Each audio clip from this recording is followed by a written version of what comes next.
श्री नरेंद्र दामोदर दास मोदी जी, स्थान चंद्रमुखानंद चंद्रशेखरेंद्र सरस्वती ऑडिटोरियम। मुख्य प्रायोजक आदित्य बिरला ग्रुप। अन्य प्रायोजक Bharat petroleum corporation limited, SBI general insurance, HDFC bank, Indian oil corporation limited, MEP foundation, life insurance corporation of India, union bank of India. आप सभी का हृदय से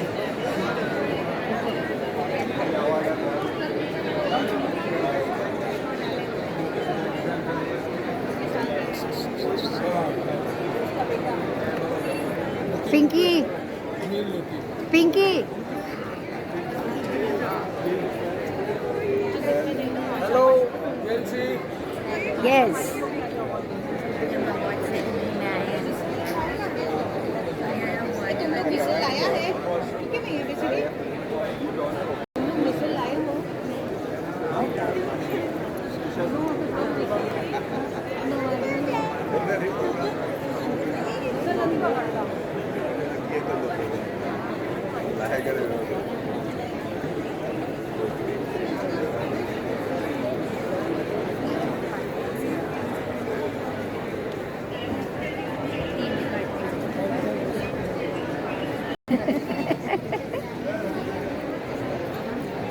વિડીયો ચાલુ છે.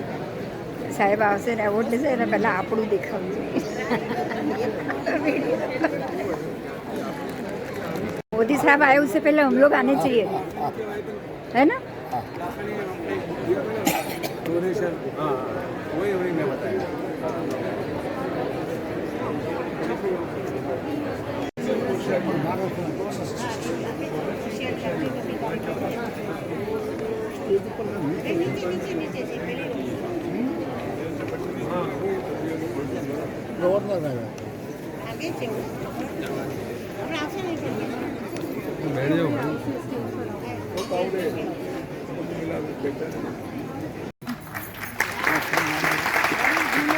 देवी और सज्जनों, क्या है आज का अनुष्ठान?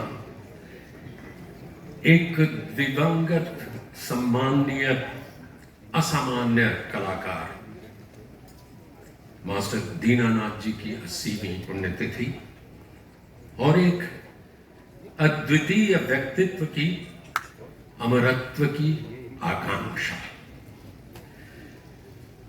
देवियों सज्जनों, हमें सूत्रों से पता चला है कि प्रधानमंत्री सीधे कश्मीर से यहां आए हैं। अरे लेकिन हम तो इस व्यक्ति और कश्मीर को लेकर उस तिथि को सैल्यूट करते रहते हैं।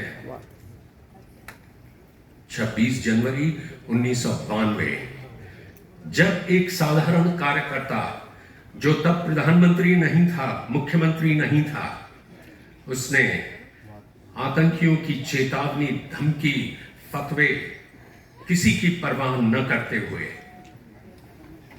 बगैर बुलेट प्रूफ जैकेट पहने, बगैर बुलेट प्रूफ कार में गए, हाथ में सिर्फ तिरंगा लिए और दिल में हिम्मत, श्रीनगर के लाल चौक पर तिरंगा फहराया।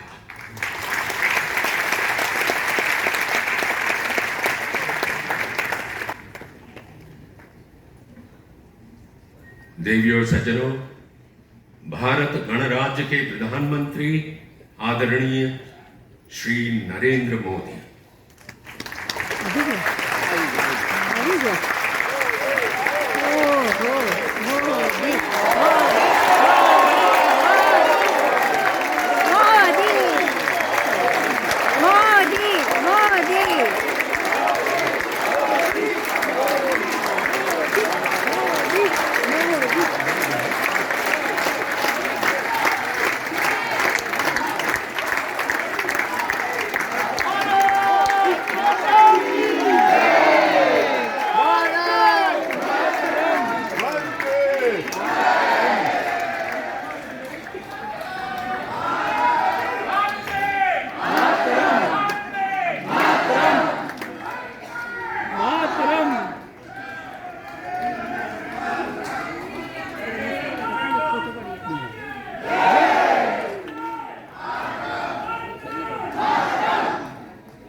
आशा भोसले आशा भोसले आशा भोसले कौन है देने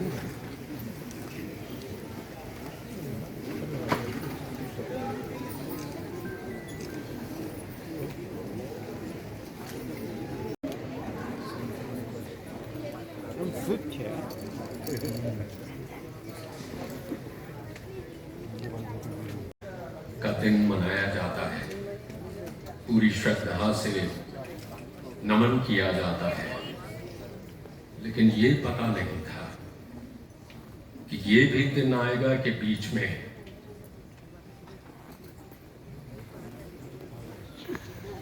दीप प्रज्वलन, शुभम करोति कल्याणम आरोग्यम धनसंपदाम शत्रुबुद्धि विनाशाय दीप ज्योति नमोस्तुते।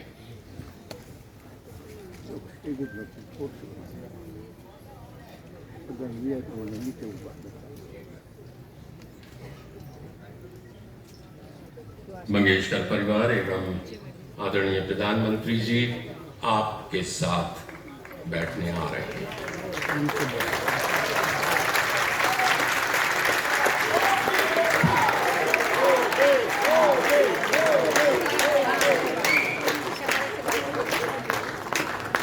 क्योंकि ये प्रधानमंत्री केवल देश के प्रधानमंत्री नहीं है, देश के लोगों के प्रधानमंत्री हैं।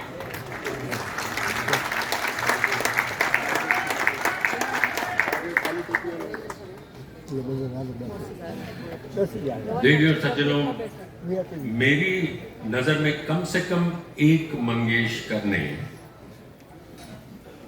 संगीत शिक्षा को प्राथमिकता न देकर परिवार की जिम्मेदारियों को बखूबी निभाया है, निभाते आ रहे हैं। आदिनाथ मंगेशकर पर्दे के पीछे लाइमलाइट से दूर अपनी फर्ज निभाते जाते हैं, और वो भी बखूबी। बल्कि उनका सिद्धांत है प्रोजेक्ट दर प्रोजेक्ट कि अगर काम सही हुआ तो क्रेडिट आपकी, अगर कोई गलती हुई तो वो गलती मेरी। आदिनाथ मंगेशकर युवावस्था से ही परिपक्व निर्णय लेने के आदी हैं। आज भी आप अपने पिता पंडित हृदयनाथ मंगेशकर की जगह संभाल रहे हैं। देवी और सज्जनों, स्वागत शब्दों के साथ Adinath Mangeshkar.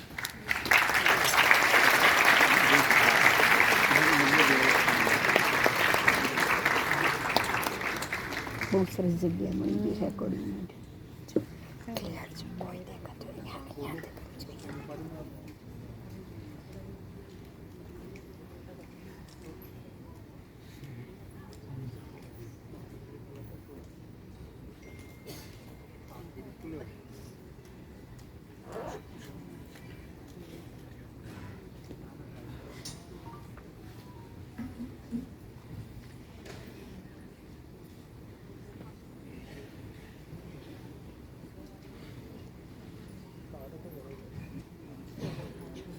Namaskar.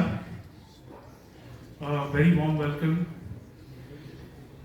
to one of the greatest leaders this planet has ever seen. Our honorable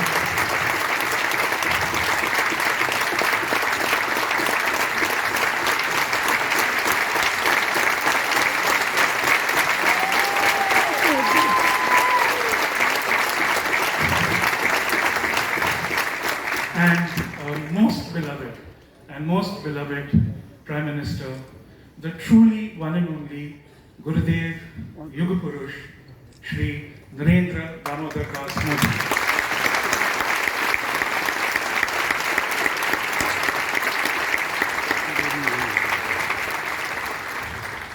A very warm welcome to His Excellency, the Honorable Governor of the State of Maharashtra, Adarniya Shri Bhagat Singh Ji Koshyari Ji.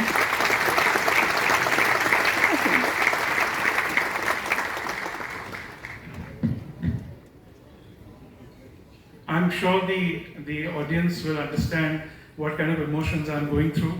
It is so overwhelming to be in the presence of Gurudev, honestly. So, a very warm welcome to a galaxy of dignitaries that is here. There is an absolute galaxy of dignitaries present here. There is everybody from various walks of life, and there's such a large galaxy that I will simply say a very warm welcome, sirs, to all of you.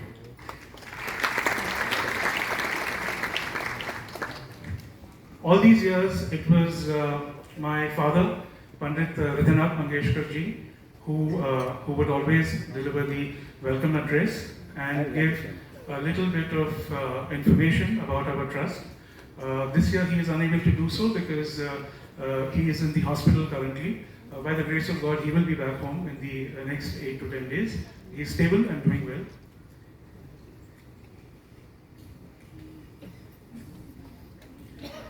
The Master Dinanath Mangeshkar Smriti Pratishthan is a registered public charitable trust registered in the year 1988 with the Charity Commissioner in Pune. The funds have been collected by none other than Honorable Didi herself, and that is how the trust was born and the trust was formed. One of the activities of this trust is that on the 24th of April every year, the Memorial Day, जिसे हम पुण्यतिथि कहते हैं, is to be celebrated or let's say commemorated or marked with a function. For 79 years, without break, this tradition has carried on. And for 79 years, Didi herself was at the helm of affairs and she conducted everything. And this year marks the 80th anniversary of Master Dinanath Mangeshkar ji.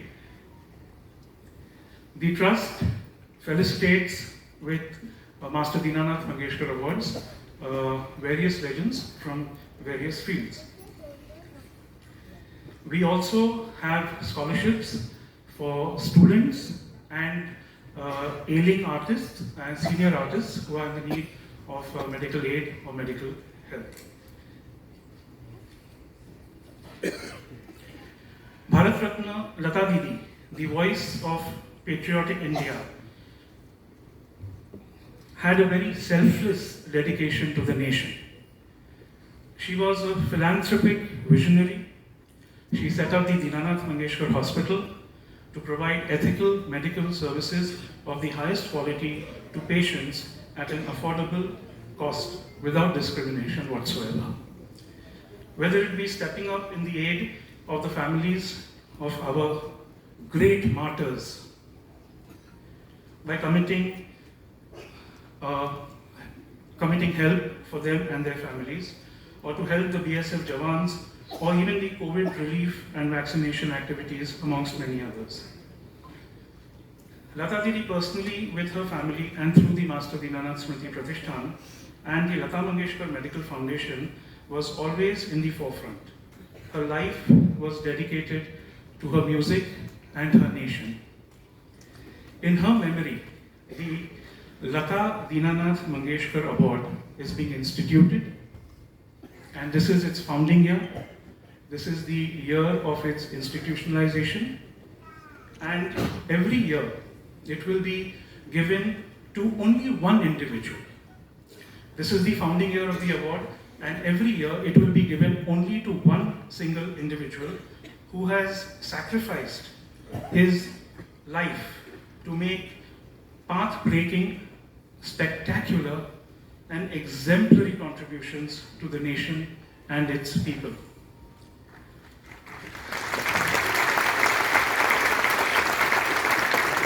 There can't be another name for this.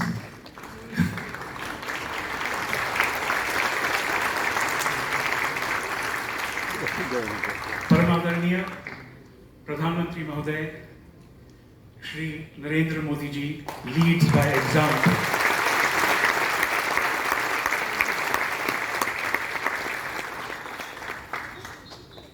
He is an international statesman who has made India a world leader. the spectacular progress. Yes, yes, don't hold back. It's he has made India a world leader.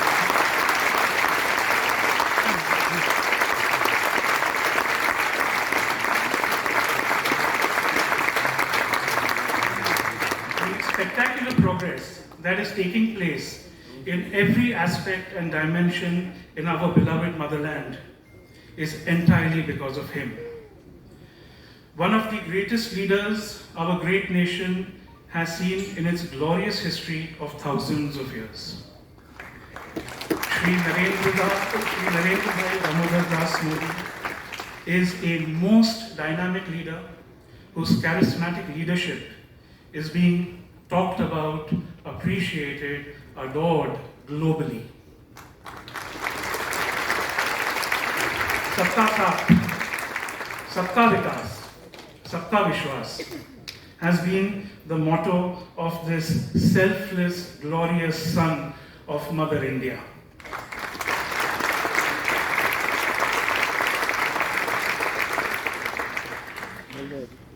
Sir, on behalf of the entire Mangeshkar family, sir, and the entire Master Dinanath Mangeshkar Smriti Pratishthan and the entire Lata Mangeshkar Medical Foundation, sir, sir हम लोग धन्य हैं, हम लोग कृतकृत्य हैं कि आपने हमारा आमंत्रण स्वीकारा और आप यहाँ स्वयं पधारे.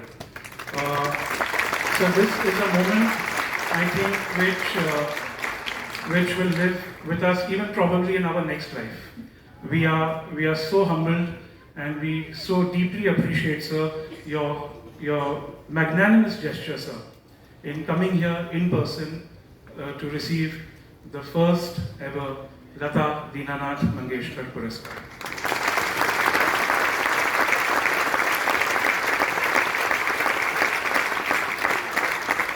Yet again, a very warm welcome to every single individual. Everybody is invitee, so a warm welcome to everybody. And yet again, a very, very grateful thanks to our beloved and honorable Prime Minister, Sir, Shri Narendra Modi ji, our honorable Governor, Sir, Bhagat Singh ji, Koshyari ji, and the entire galaxy of dignitaries of various walks of life that I'm seeing here. So thank you, everybody. Thank you for coming here and showering your love upon the family. Thank you for helping us share the legacy of Lata Didi.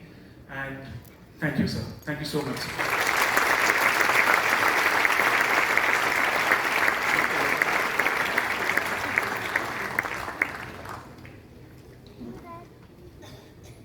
यहाँ पहली बार podium पर आया आज, तो मुझे कुछ आभास सा हुआ कि अभी पीछे से महीन सी मीठी सी आवाज आएगी और शरारत के अंदाज में पूछेगी, आपको सॉन्ग लिस्ट मिल गया ना?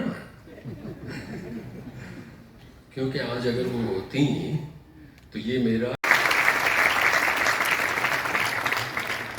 Adinath works like clockwork. इन्होंने सब कुछ बता दिया है, मेरा काम थोड़ा कम थोड़ा आसान कर दिया है. एक बात अवश्य कहूं इस अवार्ड के बारे में. इसका नाम, इसका शीर्षक, देखिए लता मंगेशकर अवार्ड नहीं है, कह सकती थी, यह है लता दीनानाथ मंगेशकर अवार्ड. कितना पुनीत नाम है. आप जानते हैं ये नाम उन्हें बहुत पसंद था. कौन सा नाम? केवल लता नहीं, केवल मंगेशकर नहीं, लेकिन लता दीनानाथ मंगेशकर. बहुत सालों पहले उनकी पहली रेडियो इंटरव्यू श्रृंखला में मैंने एक सवाल पूछा था कि जब आप आई तब तो एक्टर एक्ट्रेसेस कलाकार सारे अपने नाम बदल लेते थे, अपनी असली पहचान जरा छिपा लेते थे कुल नाम के पीछे. आप तो मंगेशकर हैं जो चिल्ला चिल्ला के शायद कह रहा है कि मैं हिंदी भाषी नहीं हूँ, और आप हिंदी उर्दू भाषी फिल्म जगत में अपना स्थान बनाने चली हैं. तो कोई आर्टिस्टिक सा नाम क्यों नहीं रख लिया? समझिए, गीतांजलि, कोई कुमारी या कोई बाला. तो उन्होंने वो उनकी अर्थपूर्ण दृष्टि के साथ कुछ रुक के कहा कि नहीं हरीश जी, मुझे ये नाम बहुत अच्छा लगता है। यानी लता या मंगेशकर? नहीं, लता दीनानाथ मंगेशकर जब ये साथ में लिया जाता है। मैं आपको एक किस्सा बताती हूँ, सच्ची बात है। 1941-42 की बात है। खजांची फिल्म के गाने बड़े हिट हुए थे, तो उनकी एक गायन स्पर्धा उन्होंने की थी जो शहर शहर जाती थी। तो हमारे शहर में आई थी, मैं उसमें भाग लेना चाहती थी। पिताजी ने ना कहा कि तू जीतेगी नहीं तो मंगेशकर नाम का क्या होगा। तो मैं छुप छुपा के गई थी। मुझे ये तो याद नहीं है कि मेरे गाने पर कितनी तालियां पड़ी, हालांकि उनको पहला पुरस्कार मिला था। लेकिन मुझे ये अच्छी तरह याद है, जब बच्चे स्टेज पर उनको बुलाया जाता और पूछा जाता कि तुम्हारा नाम क्या है, तो मैंने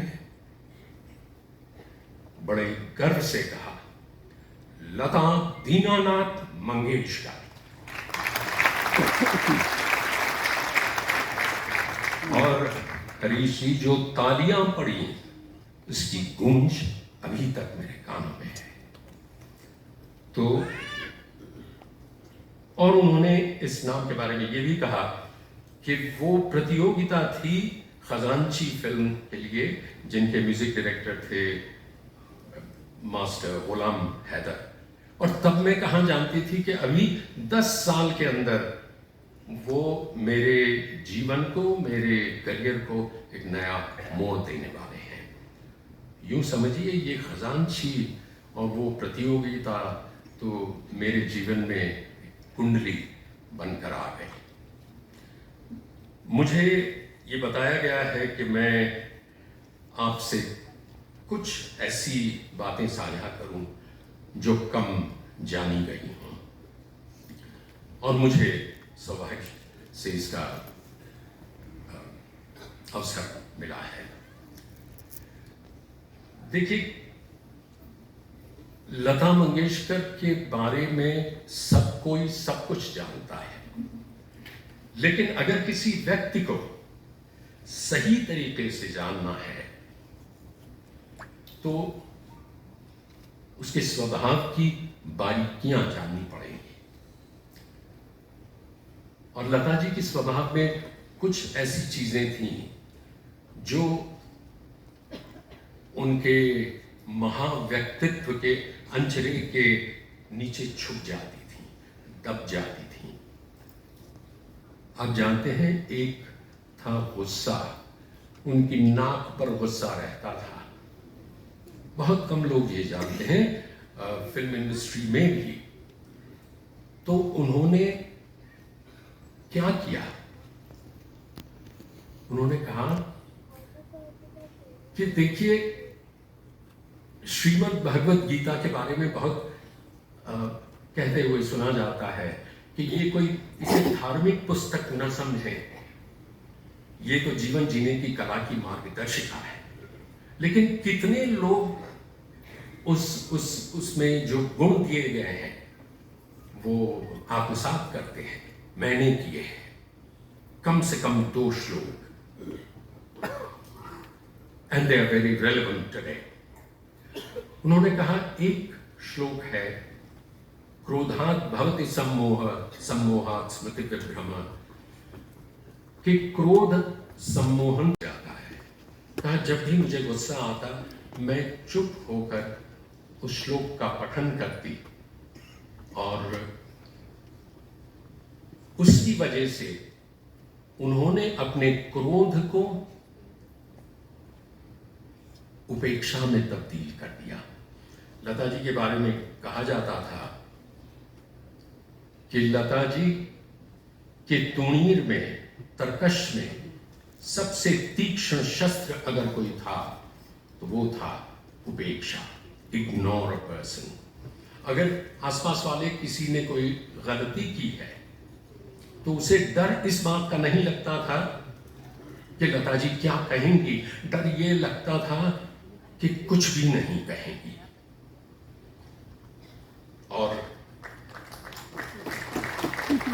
और मैंने पूछा, दूसरा श्लोक, कहा दूसरा श्लोक तो यूं समझिए मेरा जीवन ही है, मेरी कार्यशैली ही है। और आप जानते हैं, बाय द वे, ये मेरी बात हो रही थी उनसे उनके आखिरी कोई 1 महीने में, जब अंतिम बार वो अस्पताल गए, उससे 15 दिन पहले जब बुलाया था और कमरे में बैठ के दुनिया भर की चीजों के बारे में बस बतियाती रही। उनको हंसने का और बतियाने का बहुत शौक था।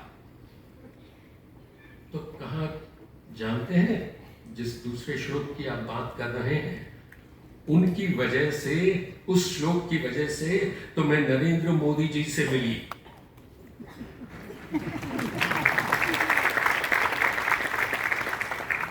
मैं नहीं जानता कि आदरणीय प्रधानमंत्री ये जानते हैं या नहीं। और वो श्लोक है, बुद्धि युक्तो जहाती है उभे सुकृत दुष्कृते तस्मात् योगाय युज्यस्व, और उसका मुख्य भाग है योग कर्मसु कौशलम। उन्होंने कहा पूरा श्लोक भी नहीं, श्लोक का चतुर्थांश योग कर्मसु कौशलम, यानी कि कुशलता से किया गया कार्य स्वयं योग है। Translated in English, it would mean work done to perfection is itself your greatest reward. उन्होंने कहा कि मैंने पैसों के लिए, ख्याति के लिए कभी काम नहीं किया। और पिछले कुछ अरसे से मैं देख रही हूं, कोई 15-20 सालों से, कि एक व्यक्ति है जो पूरे समर्पण के साथ काम करता है। और समर्पण अपने प्रति नहीं है, वो समर्पण है समाज के प्रति, राज्य के प्रति और उससे शीर्ष देश के प्रति।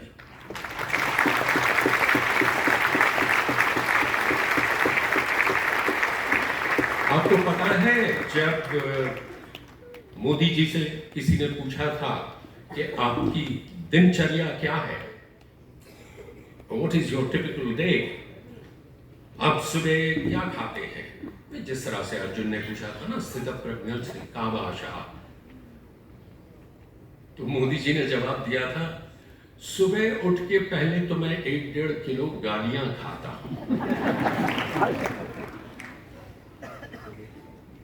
ये तो हंसी की बात हुई। उन्होंने कहा, लता जी ने कहा, इतना विरोध होने के बावजूद वो उस विरोध का जवाब गुस्से में नहीं देते, वो अपना काम करते रहते हैं।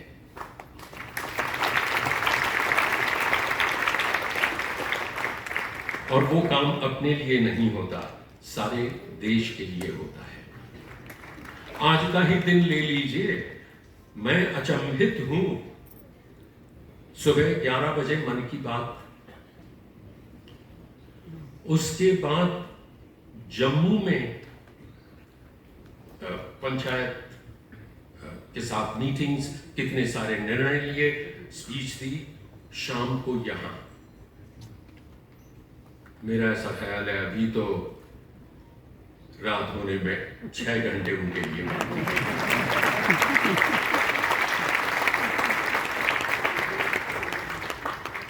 उनकी, लता जी की, मुझे 11 मिनट दिए गए हैं, अभी 7:30 हुए हैं। उनकी, लता जी की दूसरी एक खासियत, जिसे कहें स्वभाव की बारीकी, वो थी सेंस ऑफ ह्यूमर, शरारत, खिलंदड़ापन, जिसे कहेंगे किसी भी चीज में से निर्दोष हास्य ढूंढना। आप चाहें तो मैं 2-3 ऐसे ही निर्दोष आपको उदाहरण दे सकता हूं। इसमें मिमिक्री भी शामिल है उस निर्दोष हास्य में। राजेश रोशन की एक रिकॉर्डिंग हो रही थी बहुत अरसे पहले। मैं किसी कारण के साथ था महबूब स्टूडियो में। तू मुंह न मोड़, तू ये न कर, तू वो न कर, ऐसा कोई 3-4 छोटे बहर की कविता थी। तो रिहर्स करते हुए, गाना उठाते हुए उन्होंने मुझे चुपके से कहा कि ऐसा लगता है एक लड़की 3-4 अपने बॉयफ्रेंड से कुछ कह रही है, तू ये मत कर, तू ये मत कर, तू ये मत कर, गाना खत्म होने के बाद तय करती हूँ। और उसी मस्ती में सीखा गाना, उसी मस्ती में गाया। मैंने कहा लता जी यहाँ लगभग 45-50 म्यूजिशियंस हैं, आपको लाइव गाना है। हाँ तो क्या हुआ? और राजेश रोशन का कमेंट था उसके बाद, उनको पता नहीं था कि ये मजाक चल रहा है, दीदी आज तो आपने बहुत ही अच्छा गाया।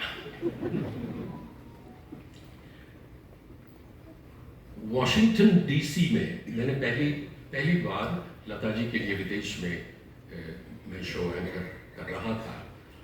1980 की बात है, तब भी आतंकवाद ने अपने पैर पसारने शुरू किए थे और there was a bomb scare in JFK Center for the Performing Arts। और एक वो शो था जो अपवाद स्वरूप देर से शुरू हुआ, 25 मिनट देर से, लेकिन एहतियातन एक बड़ा सा श्वान हमारे साथ जहाँ सारे आर्टिस्ट बैठे थे छोड़ा गया कि भाई ये ध्यान रखेगा, वो कुछ होगा तो ये बताएगा। तो हम लोग सब इंतजार में बैठे थे कि कब पर्दा खुले, शुरू हो। लता जी अपनी पायल ठपकारती हुई वहां बैठी थी और कहा कि एक ख्याल आता है, बाहर तो हड़बड़ाहट मचा हुआ है, एक टिकट नहीं मिल रहा, सुना है ब्लैक भी हो रहा है, वो भी अमेरिका में, और ये जनाब यहाँ पसर के खड़े हैं कलाकारों के बीच में, कहीं इसको हमारे गाने अच्छे लगे तो अपनी भाषा में तारीफ न करे। और मेरे साथ एक बहुत शरारत की थी। इंटरनेशनल फ्लाइट्स में मेरा चेक इन बैगेज बहुत देर से आता था, खो जाता था, और इसकी मुझे बड़ी शर्म होती थी, बड़ी झेप लगती थी। मैंने जिम्बाब्वे जिम्बाब्वे से मुंबई आ रहे थे हम, साउथ अफ्रीका से होते हुए, सबका सामान आया, मेरा नहीं आया, और मुझे काटो तो खून नहीं। कितना बुरा लगता है कि बार बार मेरे ही साथ होता है। But Lata ji didn't take it so seriously, लेकिन फिर भी वो शरारत तो थी ही। तो उनको पता नहीं था मैं सुन रहा हूँ, क्योंकि उनकी आवाज़ में ऐसा, जिसे मराठी में फेंक कहते हैं, ऐसा प्रक्षेपण है, ऐसा प्रोजेक्शन है कि धीमे से बोले फिर भी दूर तक उस दिशा में, यानी कि माइक को सीधे कर रहा है। तो मैंने सुन लिया। उन्होंने अपने भांजे योगेश से कहा कि ऐसा कर, तू हरीश जी से कह कि वहाँ लॉस्ट एंड फाउंड में जाएं और एक गाना गाएं, मेरा कुछ सामान तुम्हारे पास पड़ा है तो मिल जाएगा। ये बातें चलती रहेंगी। उनके स्वभाव की एक गहरी बात से बताता चलूं कि वो भली थी, भोली नहीं थी। मदद करने के लिए सदैव तैयार रहती थी। मुझे याद है एक बांसुरी वादक, शब्द तो शायद आज सरकार अलाउ नहीं करती, कुछ हमारे समाज में कुछ निम्न कक्षा में जीने वाला वो लड़का था, लेकिन बहुत अच्छा बांसुरी वादक था। तो यूं समझिए कि उनके लिए लड़ाई शुरू कर दी। म्यूजिशियंस एसोसिएशन में बात की, रिकॉर्डिंग्स में बात की, अपने लिए जहाँ जहाँ होते थे उनको ले जाती थी, और लोग ताना कसते थे कि क्यों ऐसा करना चाहिए, इतने अच्छे अच्छे बड़े हैं। हमारा म्यूजिशियन एसोसिएशन की बात है, उन्होंने उसमें भी बड़ी मदद की थी। अगर लक्ष्मीकांत प्यारेलाल ने शुरुआत की अपनी म्यूजिक डायरेक्शन में, तो वो भी उनकी वजह से। अरे 84 साल में उन्होंने एक युवा कंपोजर शमीर टंडन को म्यूजिक डायरेक्टर बनाया कि अगर तुम प्रामाणिकता से काम करोगे, मैं तुम्हारे साथ हूं और मैंने तुम्हारी धुनें सुनी है, बहुत अच्छी है। लेकिन अन्याय कभी नहीं सहती थी। और वो कब से लेकर जब वो कोल्हापुर में, अभी तो 48-49 का साल भी नहीं आया था, जिसने उन्हें शीश तक पहुंचाया। चलिए हम इतनी let's end on a lighter note. उनकी 80वीं सालगिरह पर एक गीतकार ने श्री कृष्ण से एक छोटी सी शिकायत की थी कि रात मेरे सपने में आए कृष्ण मुरारी, पांव पकड़कर उनके मैंने पूछा, हे गिरधारी, तुमने कहा था हर युग में आओगे कष्ट मिटाने, इस युग में ना आए तुम क्या भूले वचन पुराने? बोले वचन न भूला, न भूला पीड़ पराई, मैंने अपने बदले अपनी बंसी है भिजवाई।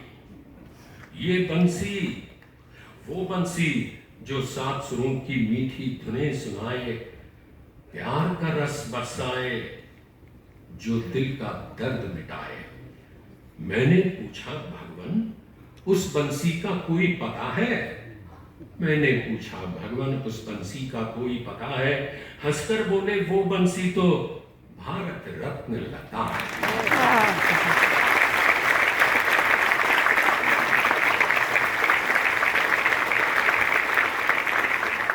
सज्जनों, जब वो 6 फरवरी के मनहूस दिन, वो जो 4 घंटे हम नज़ारा देख रहे थे, उनका प्रभुकुंज से शिवाजी पार्क जाना, तब मेरी कल्पना में कुछ आया। मैंने कहा ये तो यूं धीमे धीमे जा रही हैं, वो तो हम पामर मानव हैं, इसलिए वो तो कब की वहां पहुंच गई होंगी, वहां पहुंची होंगी, अपने मुकेश भैया से मिली होंगी, मदन मोहन जी, मदन भैया मिले होंगे, और तभी उन्होंने कहा होगा कि लेकिन रुको, पहले मैं खेमचंद प्रकाश जी और मास्टर गुलाम हैदर को नमस्कार कराती हूं। फिल्म इंडस्ट्री में तो वो मेरे गुरु हैं। और तभी उनके बाएं कंधे पर किसी का स्नेह भरा हाथ पड़ा होगा, मुड़ के देखा होगा उन्होंने, बाबा थे। शायद कहा होगा बाबा ने, ताता बाबा चल तुला नवी चीजा शिकवतो।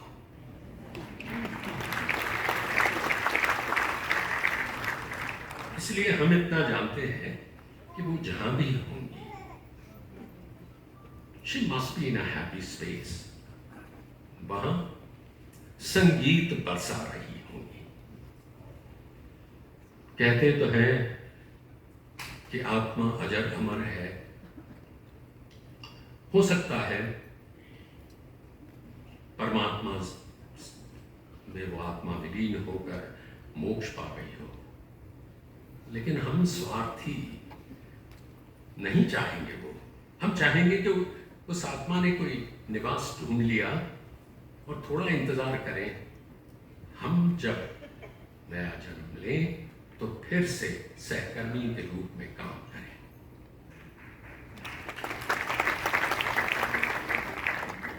देखा लता जी, हम आपको बहुत याद कर रहे हैं, आप भी हमें भूलिए मत। देवियों सज्जनों, बहुमुखी प्रतिभा संपन्न पिता की बहुमुखी प्रतिभा संपन्न पुत्री उषा मंगेशकर विविध भाषाओं की फिल्मों में अग्रणी गायिका, संवेदनशील चित्रकार और सबसे ऊपर परिवार की जिम्मेदार सदस्य। अब सबसे वरिष्ठ मंगेशकर। उषा जी से अनुरोध है, अपना मनोगत कहें।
आदरणीय प्रधानमंत्री श्री नरेंद्र भाई मोदी जी, मैं आपको प्रणाम करती हूँ और यहाँ उपस्थित अतिथियों का स्वागत करती हूँ।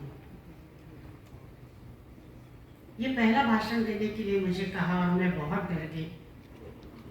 मैं एक छोटी सी गायिका हूँ, मैं वक्ता नहीं हूँ। गलती हुई तो आप मुझे संभाल लीजिएगा।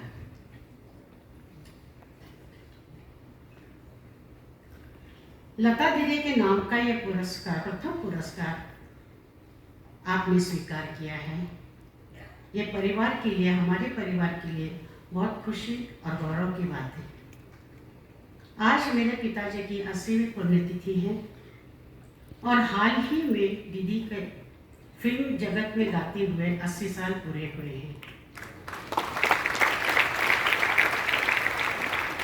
1942 में पूज्य पिताजी का स्वर्गवास हुआ।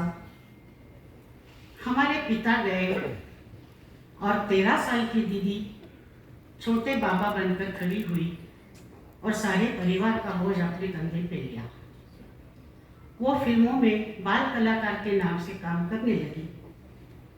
कुछ सालों बाद उसने पार्श्व गायन शुरू किया, फिर उसने पीछे मुड़कर नहीं देखा। 14 साल की दीदी पिताजी की पुण्यतिथि मनाने लगी। कई दिग्गज कलाकार जैसे पंडित रविशंकर जी, खां साहब बड़ी गुलाम अली खां साहब आमिर खां साहब, पंडित कुमार गंधर्व जी, ऐसे बहुत सारे कलाकारों ने पिताजी के पुण्यतिथि पर अपने अपूर्व कला का प्रदर्शन किया। ये सिलसिला आज तक चल रहा है।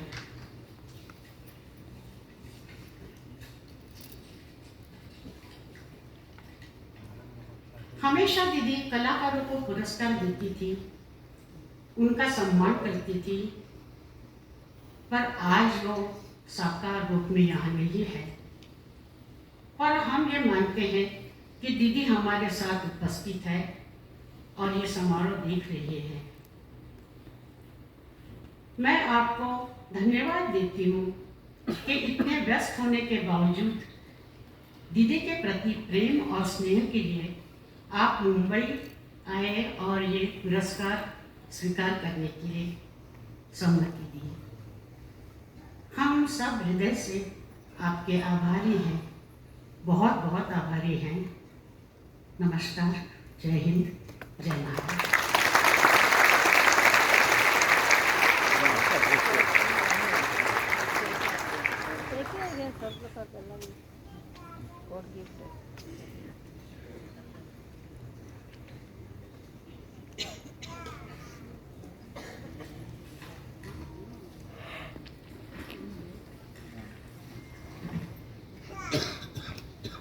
And now, the award. I'm privileged to read the citation. Shri Mangesh, Master Dinanath Smriti Pratishthan 80वां पुण्यतिथि दिन।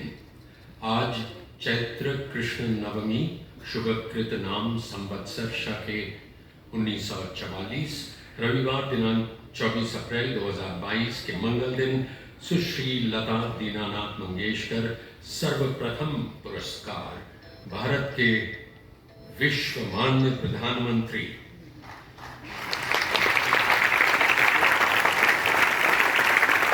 परम आदरणीय श्री नरेंद्र दामोदर मोदी जी को प्रदान करते हुए हम परमानंद की अनुभूति कर रहे हैं। आदरणीय नरेंद्र दामोदर दास मोदी जी, भारतीय संस्कृति की महिमा और गरिमा असीम है। कश्मीर से लेकर कन्याकुमारी तक फैला हुआ ये भारत एक अद्भुत राष्ट्र है। आज केवल भारत की ही नहीं परंतु विश्व की जनता आपको इस महान राष्ट्र के राष्ट्र पुरुष के रूप में देख रही है, अनुभव कर रही है। बचपन से ही आपका व्यक्तित्व बहुआयामी और प्रभावशाली था। पढ़ाई में आप कुशाग्र बुद्धि छात्र के रूप में सुपरिचित थे ही, किंतु अन्य क्षेत्रों में भी आप विजयी रूप में उभरते थे। वैराग्य और राष्ट्रभक्ति के अलंकारों को धारण करते हुए आपका व्यक्तित्व उभर रहा था। अनेक राष्ट्रीय विपत्तियों के समय आप सेवा कार्य में पूर्ण रूप से जुट गए। क्रिया सिद्धि सत्ते भवति महंताम नोपकरणे, ये वचन आपका मूल मंत्र है। माता पिता के उत्कृष्ट संस्कार, अनुपम राष्ट्रभक्ति और वैराग्य अधिष्ठित निष्काम कर्मयोग, इनके समन्वय से आपका कार्य क्षेत्र देखते ही देखते विशाल हुआ। श्रीमद् भगवत गीता में भगवान श्री कृष्ण द्वारा उद्घोषित दैवी संपत्ति के सद्गुणों को आपने न केवल धारण किया किंतु कठोर अखंड परिश्रम से उनका चरमोत्कर्ष करके सदाचरण में मूर्तिमान कर दिखाया।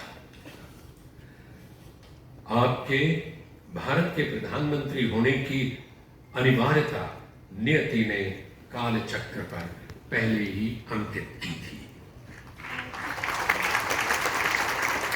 सबका साथ सबका विकास ध्येय के सहारे आपने भारत को नवचेतना का रूप दिया है। अब ये जन आंदोलन जनशक्ति बन गई है। आपने जनशक्ति, जल शक्ति, ज्ञान शक्ति, ऊर्जा शक्ति, शिक्षा शक्ति और सुरक्षा शक्ति के संगम को स्वयं शिस्त और कठोर अनुशासन सहित आत्मबल के शाश्वत अधिष्ठान पर सुप्रतिष्ठित कर दिया है। आज आप भारत ही नहीं अपितु विश्व नेता के रूप में उभरे हैं।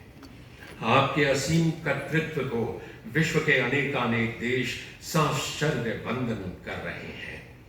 आप ही के कारण भारत का वैश्विक सम्मान गर्व से उन्नत हुआ है। विश्व के कई सर्वोच्च पुरस्कारों से आप सम्मानित हुए हैं। भारत रत्न सुश्री लता दीदी मंगेशकर और आपका नाता भाई बहन जैसा सत्य रूप एवं शब्दों से परे था। असामान्य एवं लोकोत्तर महामानव होने के नाते आप दोनों ने पूरे विश्व को गौरवान्वित किया है। लोक कल्याण आपका ध्यास है, भारत गौरव आपका श्वास है, निष्काम कर्मयोग आपका प्रयास है और कृणवंतो विश्वमायम आपका विश्वास है।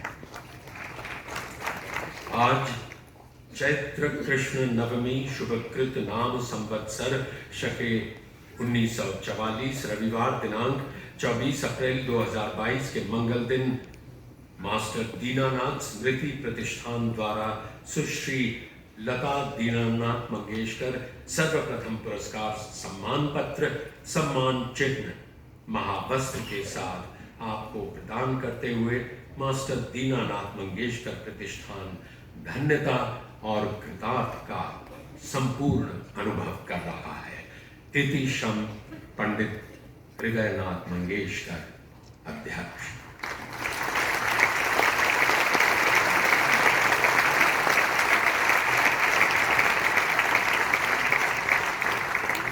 आदरणीय प्रधानमंत्री जी से अनुरोध है कि आप ये पुरस्कार ग्रहण करने मंच पर पधारें। साथ ही मंगेशकर कुटुंब के सदस्य मीनाताई खड़ीकर, श्रीमती आशा भोसले और आदिनाथ मंगेशकर।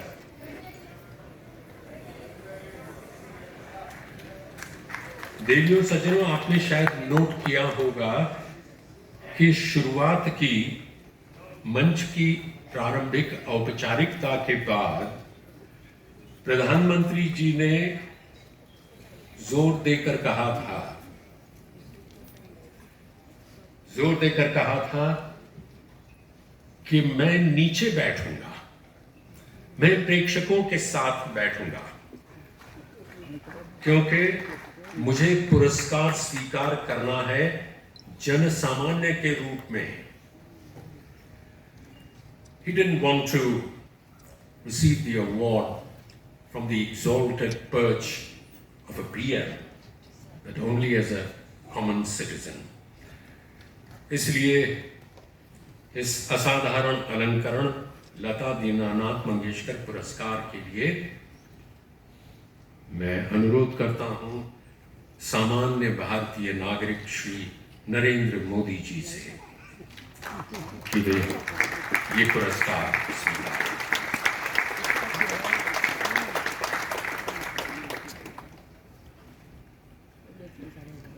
आप ये भी शायद जानते ही होंगे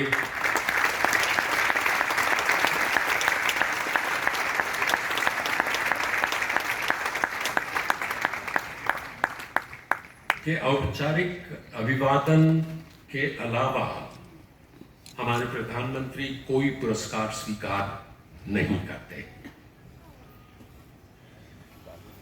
लेकिन सारे देश की दीदी भारत रत्न लता मंगेशकर के लिए उन्होंने ये अपवाद स्वीकारा है।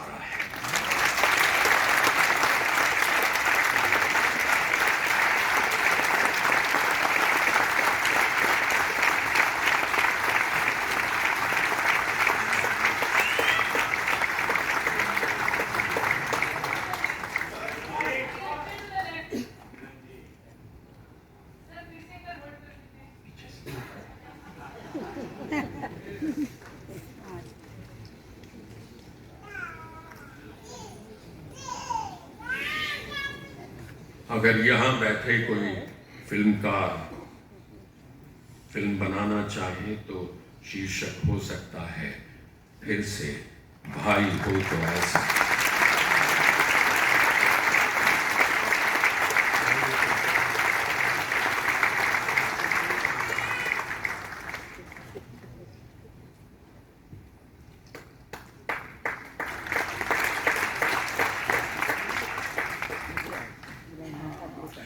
देवियों सज्जनों, ऐसे जटिल कार्यक्रमों की तैयारियां बड़े नियोजित ढंग से की जाती हैं।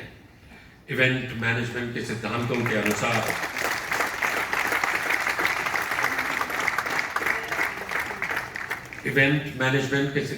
के अनुसार मिनट टू मिनट सूची तैयार की जाती है। किसे कब आना है, कितने मिनट तक बोलना है। लेकिन मेरा ये विश्वास है कि जहां आदरणीय नरेंद्र मोदी जी हो, उसमें जहां तक उनका सवाल है, इस मिनट टू मिनट को बिल्कुल खारिज कर देना चाहिए, क्योंकि देश ये चाहता है कि मोदी जी बोलते रहें, हम सुनते रहें।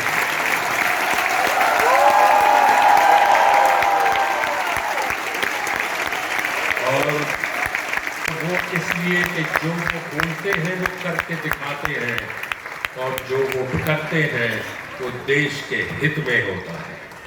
लेडीज और सज्जनों,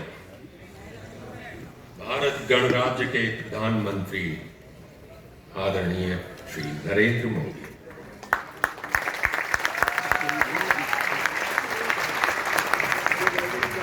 श्री सरस्वती नमः।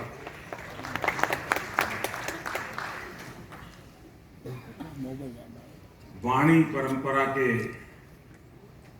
पुनीत आयोजन में हमारे साथ उपस्थित महाराष्ट्र के राज्यपाल श्री भगत सिंह कोश्यारी जी, महाराष्ट्र विधानसभा प्रतिपक्ष के नेता श्री देवेंद्र फडणवीस जी,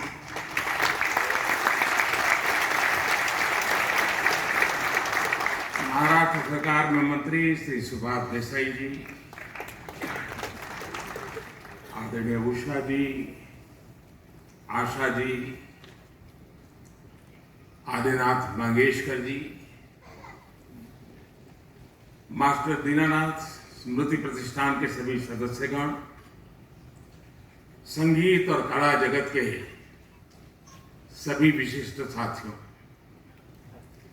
अन्य सभी महानुभाव, देवी और सज्जनों, इस महत्वपूर्ण आयोजन में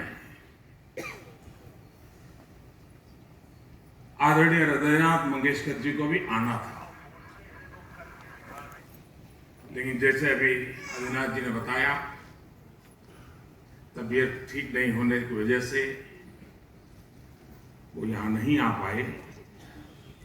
मैं उनके जल्द स्वस्थ होने की कामना करता हूं। साथियों, मैं अपने आप को बहुत उपयुक्त यहाँ नहीं अनुभव कर रहा हूं, क्योंकि संगीत जैसे गहन विषय का जानकार तो मैं बिल्कुल नहीं हूं, लेकिन सांस्कृतिक बोध से मैं ये महसूस करता हूं कि संगीत एक साधना भी है और भावना भी है। जो अव्यक्त को व्यक्त कर दे वो शब्द है, जो व्यक्त में ऊर्जा का, चेतना का संचार कर दे वो नाद है, और जो चेतन में भाव और भावना भर दे उसे सृष्टि और संवेदना की पराकाष्ठा तक पहुंचा दे वो संगीत है।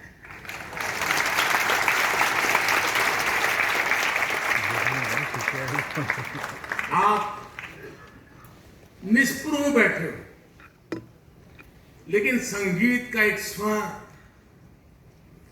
आपकी आंखों से आंसू की धारा बहा देता है,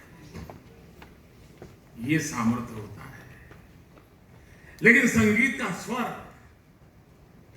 आपको वैराग्य का बोध करा सकता है। संगीत से आप में विरस भरता है। संगीत मातृत्व और ममता की अनुभूति करवा सकता है। संगीत आपको राष्ट्रभक्ति और कर्तव्य बोध के शिखर पर पहुंचा सकता है। हम सब सौभाग्यशाली हैं कि हमने संगीत की इस सामर्थ्य, इस शक्ति को लता दीदी के रूप में साक्षात देखा है। हमें अपनी आंखों से उनके दर्शन करने का सौभाग्य मिला है, और मंगेशकर परिवार पीढ़ी दर पीढ़ी इस यज्ञ में अपनी आहुति देता रहा है। और मेरे के लिए तो यह अनुभव और भी कहीं बढ़कर रहा है। अभी कुछ सुर्खियां हरीश जी ने बता दी, लेकिन मैं सोच रहा था कि दीदी से मेरा नाता कब से कितना पुराना है। तो दूर जाते जाते याद आ रहा था कि शायद 4 साढ़े 4 दशक हुए होंगे। सुधीर फड़के जी ने मुझे परिचय करवाया था।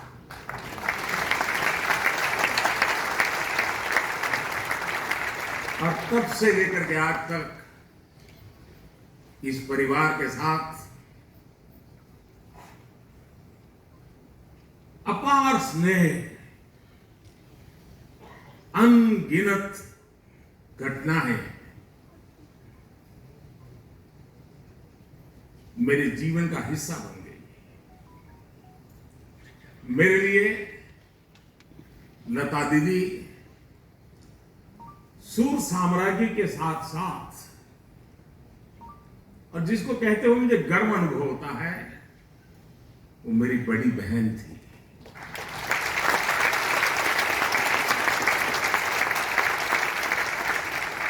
पीढ़ियों को प्रेम और भावना का उपहार देने वाली लता दीदी, उनके अंदर मुझे हमेशा उनकी तरफ से एक बड़ी बहन जैसा अपार प्रेम मिला है। मैं समझता हूं इससे बड़ा जीवन का सौभाग्य क्या हो सकता है। शायद बहुत दशकों के बाद ये पहला राखी का त्योहार जब आएगा, दीदी नहीं होगी। सामान्य तौर पर किसी सम्मान समारोह में जाने का, और जब अभी हरीश जी भी बता रहे थे, तो सम्मान ग्रहण करना, मैं थोड़ा उन विषय में दूर ही रहा हूं। मैं अपने आप को एडजस्ट नहीं कर पाता। लेकिन पुरस्कार जब लता दीदी जैसी बड़ी बहन के नाम से हो, तो ये मेरे लिए उनके अपनत्व और मंगेशकर परिवार का मुझ पर जो हक है, उसके कारण मेरा यहां आना एक प्रकार से मेरा दायित्व बन जाता है।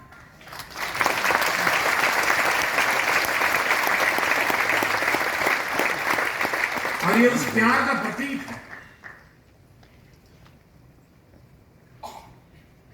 और जब आदिनाथ जी का संदेश आया,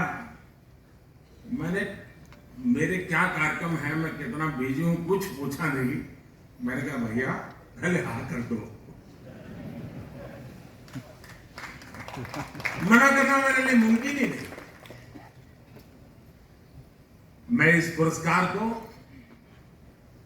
सभी देशवासियों के लिए समर्पित करता हूं।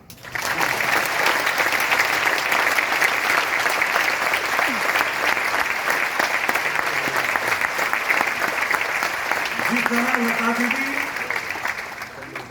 जन जन की थी, उसी तरह उनके नाम से मुझे दिया गया है पुरस्कार भी जन जन का है।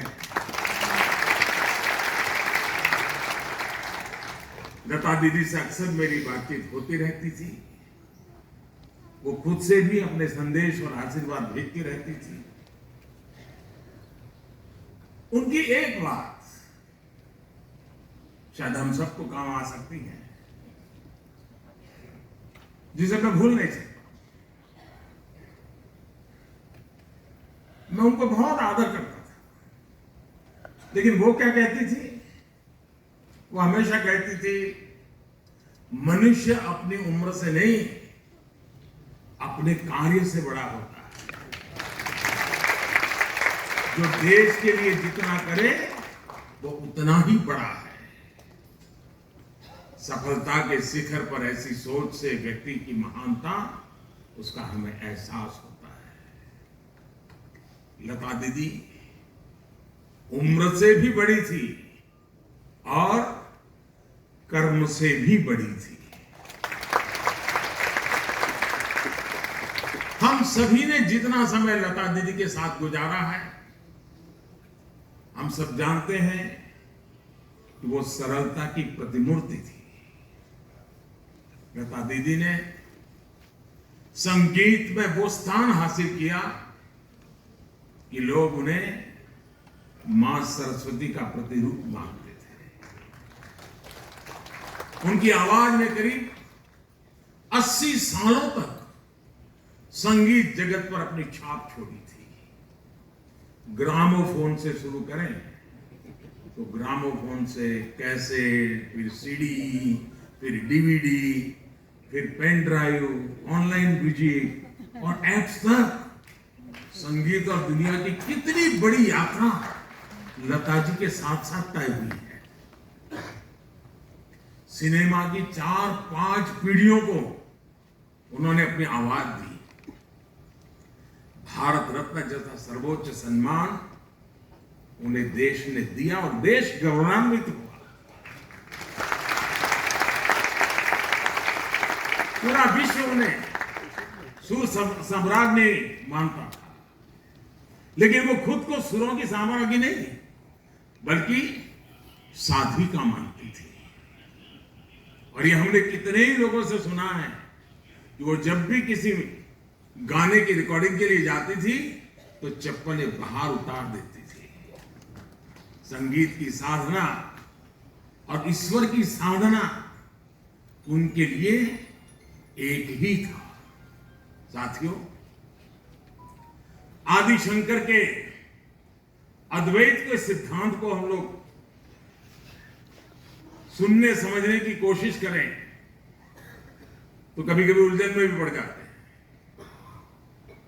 लेकिन मैं जब आदि शंकर के अद्वैत के सिद्धांत की तरफ सोचने की कोशिश करता हूं तो अगर उसको सरल शब्दों में मुझे कहना है, उस अद्वैत के सिद्धांत को, ईश्वर का उच्चारण भी स्वर के बिना अधूरा है।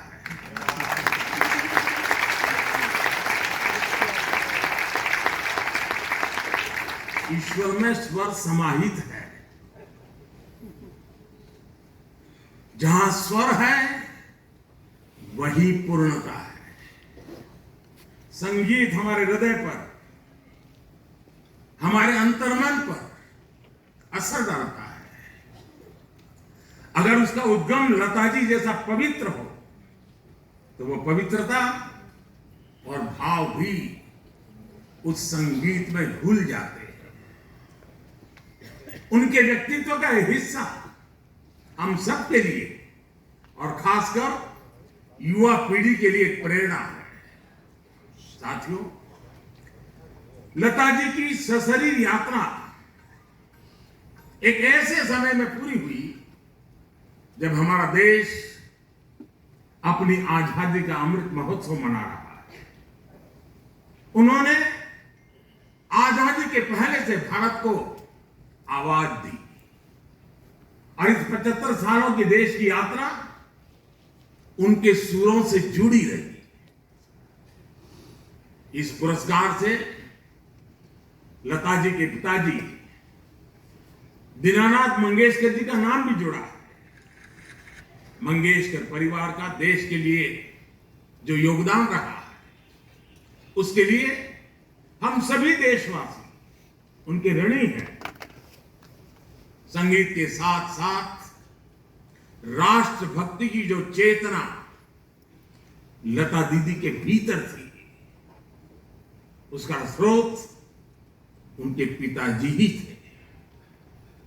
आजादी की लड़ाई के दौरान शिमला में ब्रिटिश वायसराय के कार्यक्रम में दीनानाथ जी ने वीर सावरकर का लिखा गीत गाया था। ब्रिटिश वायसराय के सामने ये दीनानाथ जी ही कर सकते हैं और यूसुफ भी कर सकते हैं। और उसकी थीम पर प्रदर्शन भी किया था। और वीर सावरकर जी ने ये गीत अंग्रेजी हुकूमत को चुनौती देते हुए लिखा था। ये साहस, ये देशभक्ति दीनानाथ जी ने अपने परिवार को विरासत में दी थी। लता जी ने संभवतः कहीं एक बार बताया था कि पहले वो समाज सेवा के ही क्षेत्र में जाना चाहती थी। लता जी ने संगीत को अपनी आराधना बनाया, लेकिन राष्ट्र प्रेम और राष्ट्र सेवा उनके गीतों के जरिए भी प्रेरणा पाती गई। छत्रपति शिवाजी महाराज पर वीर सावरकर जी का लिखा गीत हिंदू नरसिम्हा हो या समर्थ गुरु रामदास जी के पद हो, लता जी ने शिव कल्याण राजा की रिकॉर्डिंग के जरिए उन्हें अमर कर दिया। आए मेरे वतन के लोगों और जय हिंद की सेना, ये वो भाव पंक्तियां हैं जो देश के जन जन की जुबान पर अमर कर दी। उनके जीवन से जुड़े से कितने ही पक्ष हैं। लता दीदी और उनके परिवार के योगदान को भी अमृत महोत्सव में हम जन जन तक लेकर जाएं, ये हमारा कर्तव्य है। साथियों, आज देश एक भारत श्रेष्ठ भारत के आत्मविश्वास के साथ आगे बढ़ रहा है। लता जी एक भारत श्रेष्ठ भारत की मधुर प्रस्तुति की तरह थी। आप देखिए, उन्होंने देश की 30 से ज्यादा भाषाओं में हजारों गीत गाए। हिंदी हो, मराठी हो, संस्कृत हो या दूसरी भारतीय भाषाएं, लता जी का स्वर वैसा ही हर भाषा में घुला हुआ है। वो हर राज्य, हर क्षेत्र में लोगों के मन में समाई हुई है। भारतीयता के साथ संगीत कैसे अमर हो सकता है, ये उन्होंने जी करके दिखाया है। उन्होंने भगवद गीता का भी सस्वर पाठ किया और तुलसी, मीरा, संत ज्ञानेश्वर और नरसिंह मेहता के गीतों को भी समाज के मन मस्तिष्क में घोला। रामचरितमानस की चौपाइयां से लेकर बापू के प्रिय भजन, वैष्णव भजन तो तेरे रे कहिए, तब सब कुछ लता जी की आवाज से पुनर्जीवित हो गया। उन्होंने तिरुपति देवस्थानम के लिए गीतों और मंत्रों का एक सेट रिकॉर्ड किया था, जो आज भी हर सुबह वहां बजता है। यानी संस्कृति से लेकर के आस्था तक, पूरब से लेकर के पश्चिम तक, उत्तर से दक्षिण तक लता जी के सुरों के पूरे देश को एक सूत्र में पिरोने का काम किया। दुनिया में भी वो हमारे भारत के सांस्कृतिक राजदूत, वैसा ही उनका व्यक्तिगत जीवन भी था। पुणे में उन्होंने अपनी कमाई और मित्रों के सहयोग से मास्टर दीनानाथ मंगेशकर हॉस्पिटल बनवाया, जो आज भी गरीबों की सेवा कर रहा है। और देश में शायद बहुत कम लोगों तक ये चर्चा पहुंची होगी, कोरोना कालखंड में देश की जो इन्हीं चुनी अस्पतालें जिन्होंने सर्वाधिक गरीबों के लिए काम किया, उसमें पुणे की मंगेशकर अस्पताल। साथियों, आज आजादी के अमृत महोत्सव में देश अपने अतीत को याद कर रहा है और देश भविष्य के लिए नए संकल्प ले रहा है। हम दुनिया के सबसे बड़े स्टार्टअप इकोसिस्टम में से एक है। आज भारत हर क्षेत्र में आत्मनिर्भर बनने की ओर आगे बढ़ रहा है। विकास की ये यात्रा हमारे संकल्पों का हिस्सा है, लेकिन विकास को लेकर भारत की मौलिक दृष्टि हमेशा अलग रही। हमारे लिए पूरे विश्व का विकास, पूरी मानवता का कल्याण, ये केवल भौतिक सामर्थ्य से हासिल नहीं किया जा सकता। इसके लिए जरूरी होते हैं मानवीय मूल्य, इसके लिए जरूरी होती है आध्यात्मिक चेतना। इसलिए आज भारत दुनिया को योग और आयुर्वेद से लेकर पर्यावरण रक्षा जैसे विषयों पर दिशा दे रहा है।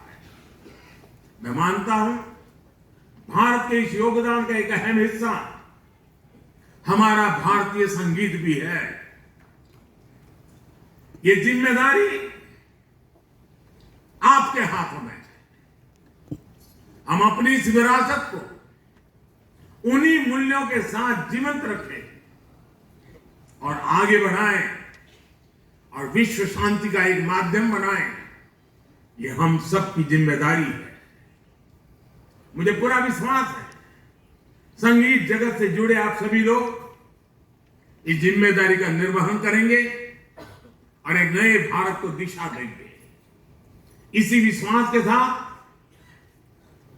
मैं आप सभी का हृदय से धन्यवाद करता हूं। मंगेश्वर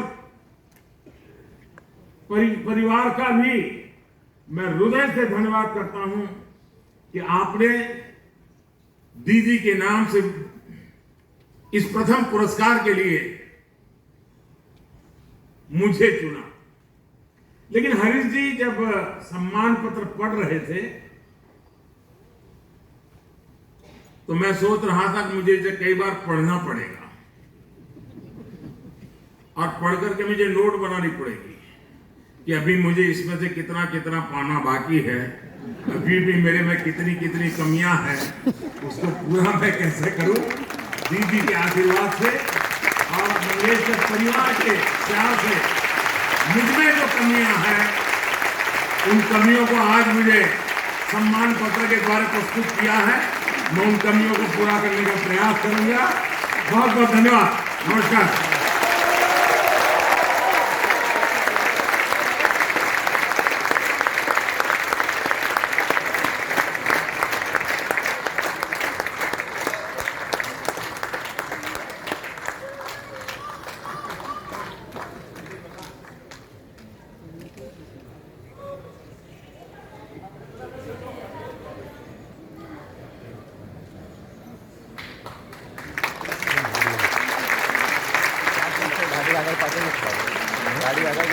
देवी और सज्जनों, ये विचार, ये शब्द, ये विनम्रता, ये वक्तृत्व,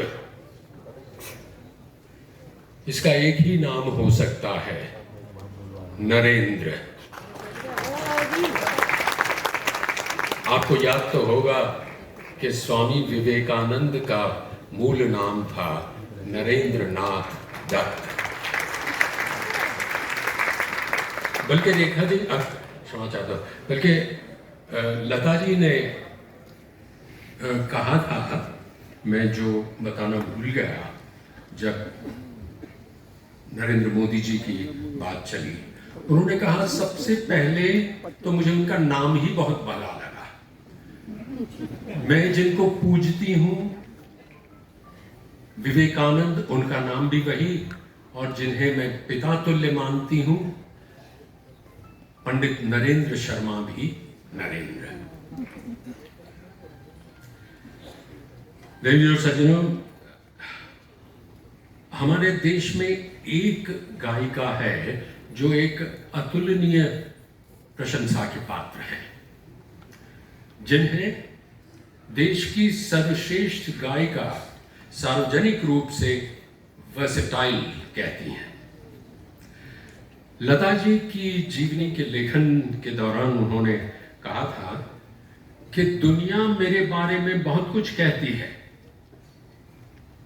लेकिन मैं कहती हूं कि जो आशा करती है वो सबसे अलग है।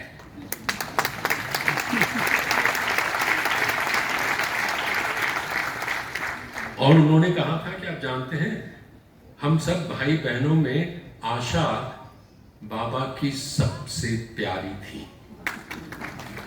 देवी और सज्जनों, धन्यवाद ज्ञापन के लिए Shrimati Asha Bhosle.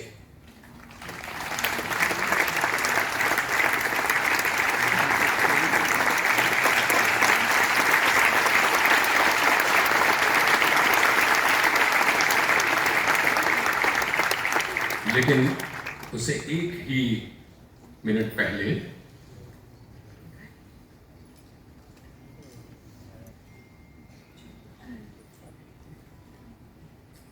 Adinath.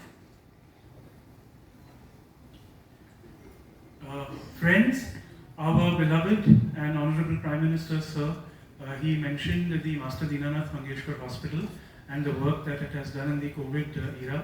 I must mention that that hospital was inaugurated at the hands of none other than the Honorable Prime Minister Narendra Modi. Thank you, sir.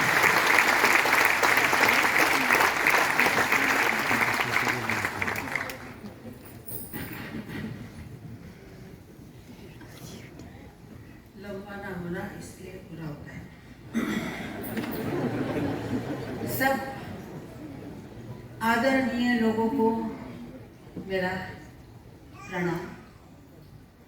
वाला मारा वाला नरेंद्र भाई मोदी प्राइम मिनिस्टर,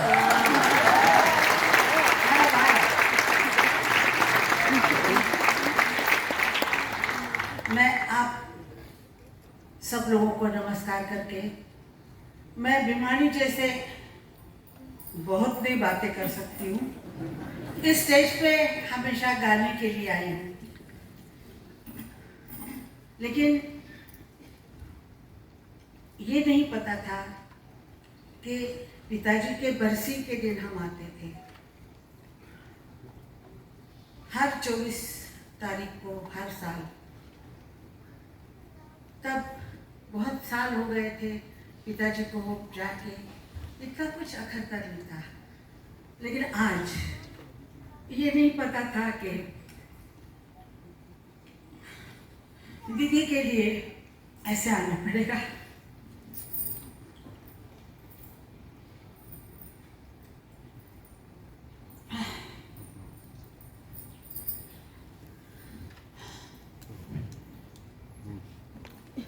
न भूतो न भविष्य, ऐसे ना हुई थी ना होगी।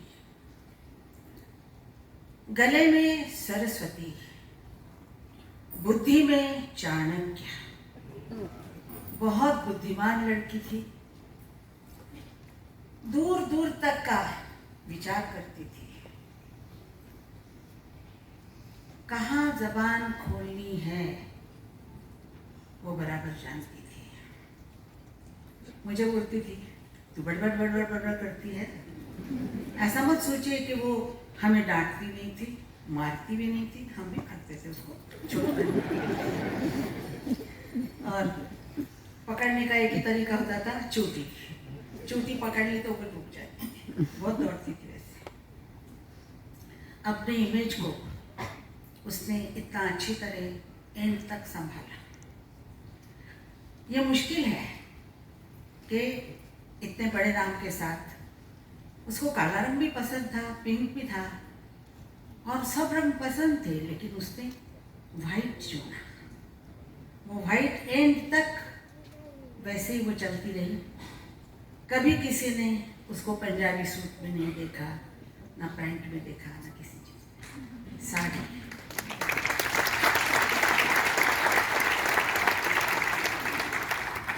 वो अपने माता पिताजी, माई और बाबा इतना प्यार करती थी। और एक बात मैं बताती हूँ, शायद लोगों को सच ना लगे। मेरे पिताजी और माताजी सोए थे सोलापुर शहर में। तो उसने एक बोला, मैं छोटी थी, 6-7 साल की थी, और वो 10 पता नहीं, इससे 4 साल में उससे छोटी। तो उसने कहा, देखो माँ बाप का पानी का, पाए का पानी, पैरों का पानी जो पीता है वो बड़ा बनता है। तो मैंने कहा क्या करना है? उसने कहा जा एक बशी और एक पानी लेके आ। पानी लेके मैं आ गई। और उसने क्या किया, पिताजी सोए थे, माँ सोई थी, उनके पैरों पे पानी डाला और वो पानी जो गिरा तो उसने कहा पी ले। मैंने कहा अच्छा तू पीती है तो मैं भी पी लेती हूँ। हमने वो पानी पिया और आज तक वो हमारा जो पानी है पिताजी का।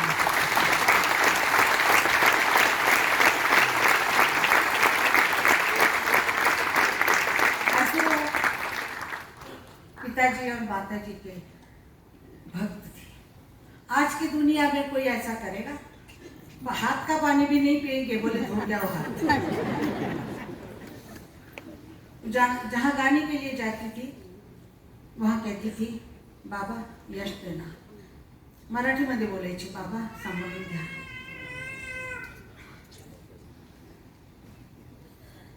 ऐसी लड़की,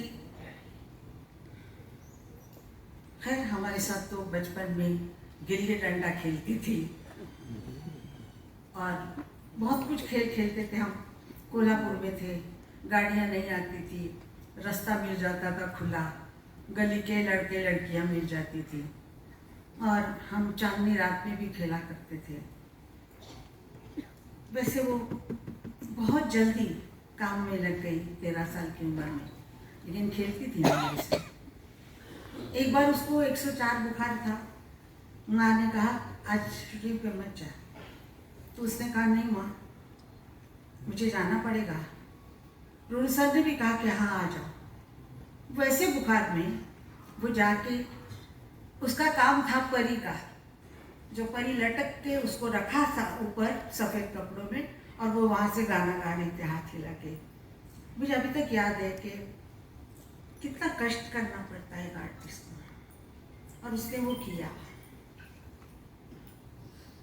1940 की ये बात है, जब फिल्मों में रिकॉर्ड के ऊपर सिंगर का नाम नहीं आता था, एक्टर का नाम आता था. जरा मला पाणी द्यावं. कोण आहे करुषा?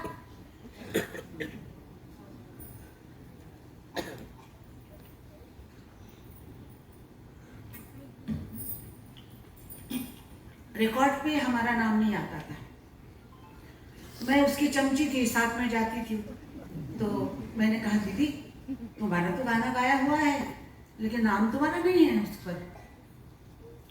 उसने मेरी तरफ देखा और कहा शांति, वक्त आने दे, समय पर हर बात कहनी चाहिए.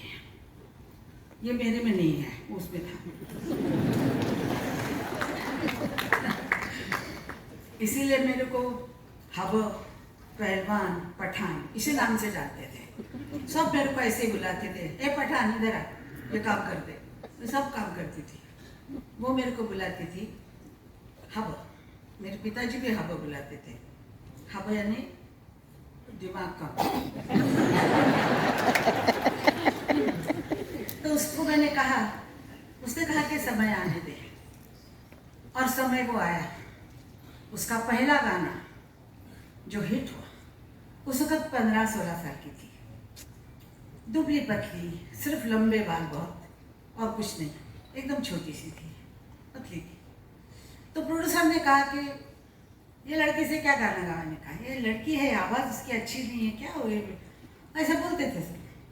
तो डायरेक्टर जो थे वो बहुत अच्छे पंडित थे, खेमचंद प्रकाश जी. उन्होंने उसको कहा दीदी को कि बेटा मैं ये गाने, ये लोग कुछ भी कहते हैं कहने दो, मैं गवाता हूँ तुमसे. उन्होंने गवाया गाना, और वो गाना उस जमाने के जो लोग हैं उनको पता होगा. आएगा आएगा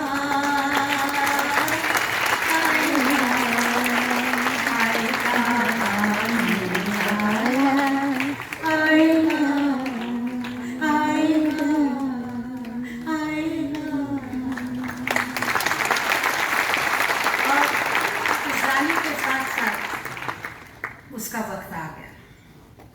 उसके वक्त आने के बाद उसने प्रोड्यूसर से कहा मेरा नाम मेरे रिकॉर्ड पे आना चाहिए, लता मंगेशकर. वैसे तो प्रोड्यूसर कहते ये क्या बात हो गई, नहीं तुम क्या छोटी लड़की हो, गाती हो, ऐसे बातें क्यों करते तुम. उसने कहा गाना हमने गाया है, एक्टर का नाम क्यों डाल रहे आप, हमारा नाम डालिए ना. तो वो मान गए, HMV भी मान गई. उस वक्त सब चीज़ अंडर अंग्रेज वगैरह सब लोग थे, रिकॉर्ड भी अंग्रेज होते थे. तो रिकॉर्ड पे नाम आ गया. ये हर प्लेबैक सिंगर को मानना चाहिए कि आज जो प्लेबैक सिंगर कह के बुलाते हैं वो कभी भी किसी को पता नहीं होते. मैं भी नहीं होती, ना दीदी होती. क्योंकि रिकॉर्ड पे नाम ही नहीं होता था, ना फोटो होते थे, उस जमाने में फोटो भी नहीं होते थे। तो नाम, गाना कौन गा रहा है, तो कोई एक्टर जी होती, उसका नाम हो जाता है। उसके बाद उसने क्या किया थोड़े दिनों बाद, कि स्क्रीन पे म्यूजिक डायरेक्टर से पहले प्लेबैक सिंगर्स का नाम आना चाहिए, नॉट सिंगर ओनली, वो नहीं, सब सिंगर्स के लिए उसने किया। और इस वक्त भी बहुत प्रोड्यूसरों ने दंगा किया, लेकिन वो उसने कहा मुझे गाना नहीं गाना है। वो कहते कहते देखिए, अगर आप नहीं सुनेंगे तो मैं गाना नहीं गाऊंगी।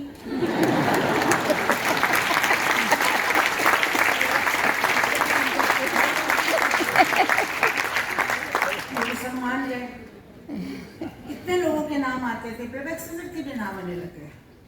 फिर आजकल नहीं देते हैं क्योंकि फिर जमाना बदल गया है। तो उसके बाद उसने कहा कि हमें रॉयल्टी चाहिए। सब प्रोड्यूसर इकट्ठे हो गए, उस जमाने के अति रति महारथी जो थे सब इकट्ठे हो गए। उसने मुझे कहा आशा तू मेरे साथ है। मैंने कहा गिरे तू जो करेगी चल जा सूढ़ी पे बेटा, चल जाओ। बोले देखो ये लोग नहीं मानेंगे अगर हम गाना गाते रहेंगे, गाना छोड़ना पड़ेगा। छोड़ेंगे? क्या बात है, छोड़ेंगे। तो उसने प्रोड्यूसर को कहा कि मुझे रॉयल्टी चाहिए, सब सिंगर्स को चाहिए, क्योंकि वो गाते हैं, गाने चलते हैं, प्रोड्यूसर कमाता है, रिकॉर्डिंग कंपनी हजारों करोड़ों रुपए कमाते हैं, और हमें 500 और 1000 रुपए देते हैं। तो उन्होंने कहा कि आप हैं कौन? आप इंस्ट्रूमेंट हैं, आप इंस्ट्रूमेंट हो। वो प्रोड्यूसर गाना लिखता है कोई, भाई सुना ट्यून बनाता है कोई, आप तो गाती हो। तो आप ऐसा कीजिए, मुशायरा कर लीजिए गानों का। नौशाद साहब बूढ़ेपन घट पे आप ही गा लीजिए बाजी पे। नौशाद बेरा कितनी चाली थी। सब तब तक आ गए, इंडस्ट्री पूरी हो गई। वो चली गई बाहर, महीना भर चली गई। बोल मुझे गाना ही नहीं गाना है, ऐसे बोलती थी, मुझे नहीं गाना है।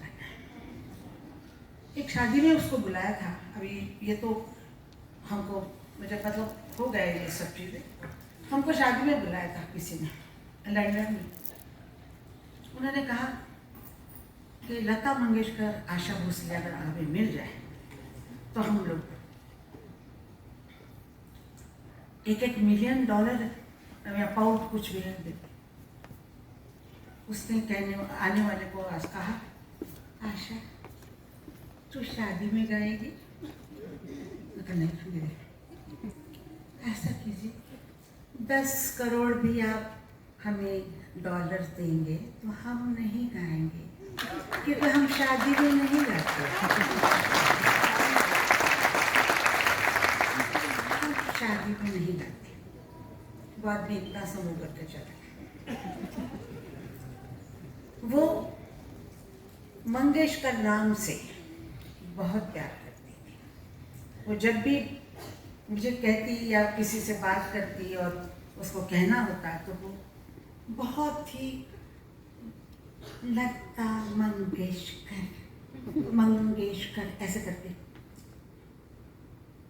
उसके अपने भाई बहनों पे, अपने घर से इतना लगाव था कि उसने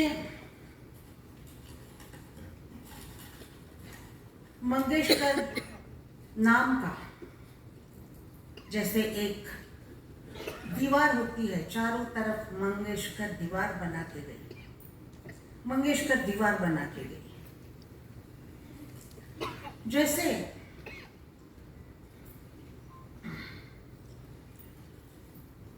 बालाजी ने सबमरीन, बारूद, प्लेन्स, मिसाइल, जवान इकट्ठा करके चारों सरहदों पे ऐसी दीवार मजबूत की है। सारे विश्व में भारत की एक नई पहचान हो गई है। हम जब भारत से बाहर जाते हैं तो हम कहते हैं हम हिंदुस्तानी हैं, भारतीय हैं, तो हमें इज्जत मिलती है आज।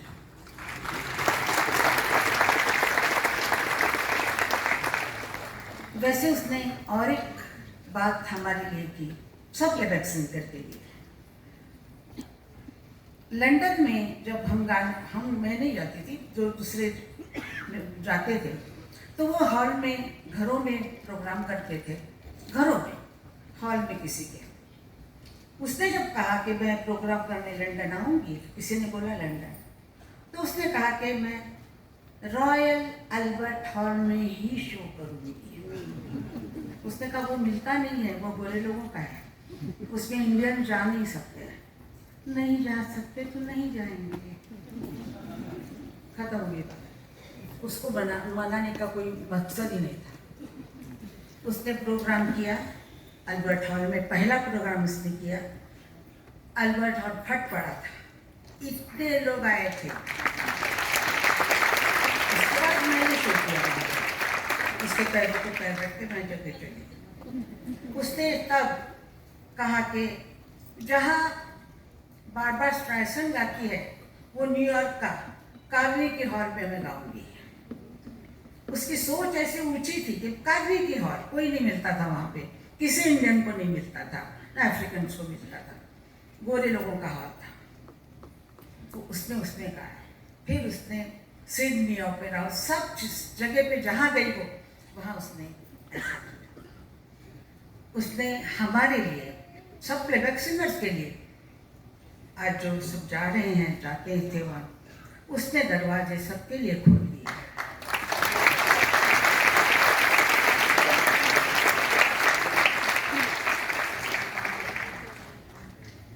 सब लोग बोलते थे वो महान थी, वो सरस्वती थी, वो मुझे मालूम है सरस्वती भी बच्ची होती है, उसको भी गुस्सा आता था, वो भी बहुत चिढ़ती थी, चिल्लाती थी। माँ बोलती थी चिल्लाओ मत, आवाज़ बैठ जाएगी तेरी, आवाज़ बैठ जाएगी, तो और चिल्लाती थी क्योंकि उसको जो चाहिए था वो माँ से मिलना चाहिए। इसलिए आप लोगों के लिए तो लता मंगेशकर गई है। और मैं क्या कहूँ, जिसको यहाँ पर अवार्ड मिल रहे हैं उनको मैं बहुत बहुत क्या बोलते हैं, मतलब आशीर्वाद देती हूँ कि उनको बहुत अच्छा लगे। और सबसे बड़ी बात यह है कि कोई कलाकार नहीं बन सकता जितना भी अच्छा हो, जब आज तक से सुनने वाले आप जैसे ना हो। अगर आपने लता मंगेशकर को 80 साल सुना है, 50-60 साल तक सुना है, उसको बढ़ावा दिया है, उसको तालियां दी है, उसको आपको वो पसंद आई है, आपके दिल में उतर गई, तो आपने बताया भी है, इसीलिए वो कलाकार थी। और आप भी उतने ही कलाकार हैं। मैं आपको धन्यवाद, उसकी तरफ से भी धन्यवाद करती हूँ कि आप आर्टिस्ट को आर्टिस्ट बनाते।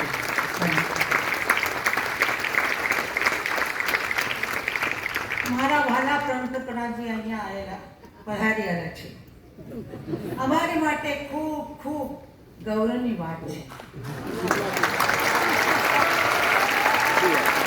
હું એમની બહુ આભારી છું। सगळ्या मराठी लोकांना माझा मराठीमध्ये नमस्कार। जय महाराष्ट्र, जय भारत, जय हिंदुस्तान।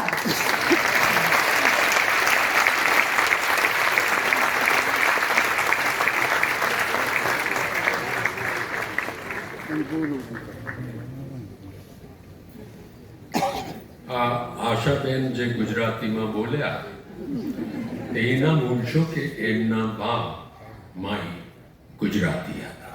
ઓહ, हरिदास रामदास लाडना सुपुत्री. आदरणीय प्रधानमंत्री जी, यहाँ उपस्थित एक व्यक्ति आपको धन्यवाद जता रहा है.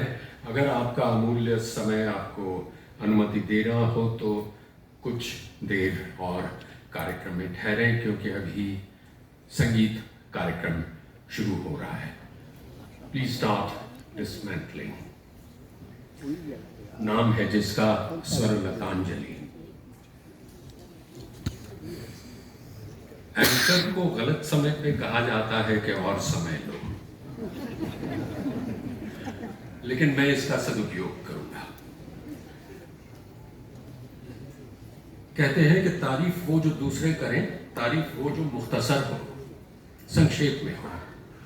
मेरी पुस्तक अजीब दास्तां है ये, जो कि लता जी की दास्तां है, जो गुजराती में भी है, मराठी में भी है, इंग्लिश में भी है. उसमें एक मुझे बताया गया है सर्वाधिक रोचक प्रकरण है सर्वजनाः प्रसिद्ध जनाः कथयन्ति, यानी कि what celebrities say about Lata Mangeshkar. लेखक कहें, स्वयं कहें, वो तो और बात है. तो हम कुछ पढ़े सुने जब तक ये डिसमेंटल होकर पीछे म्यूजिकल इंस्ट्रूमेंट्स तैयार हैं और गायक बेताब हैं. स्वर लतांजलि नामक प्रोग्राम के लिए आदित्य विक्रम बिरला कहते हैं, ये जो भी लिखा गया है बहुत संक्षेप में है.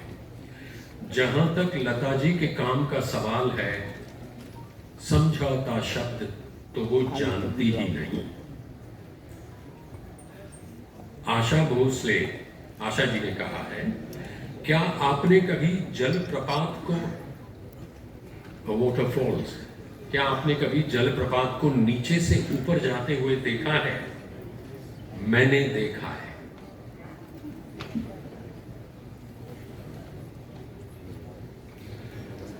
Let's give a huge round of applause of thanks to our Prime Minister.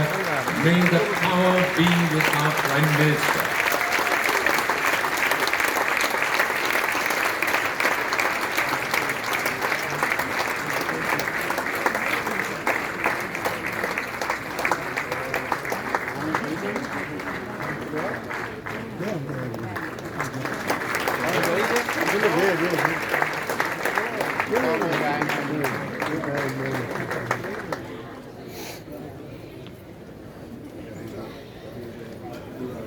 इस समय अभी इंटरवल नहीं है.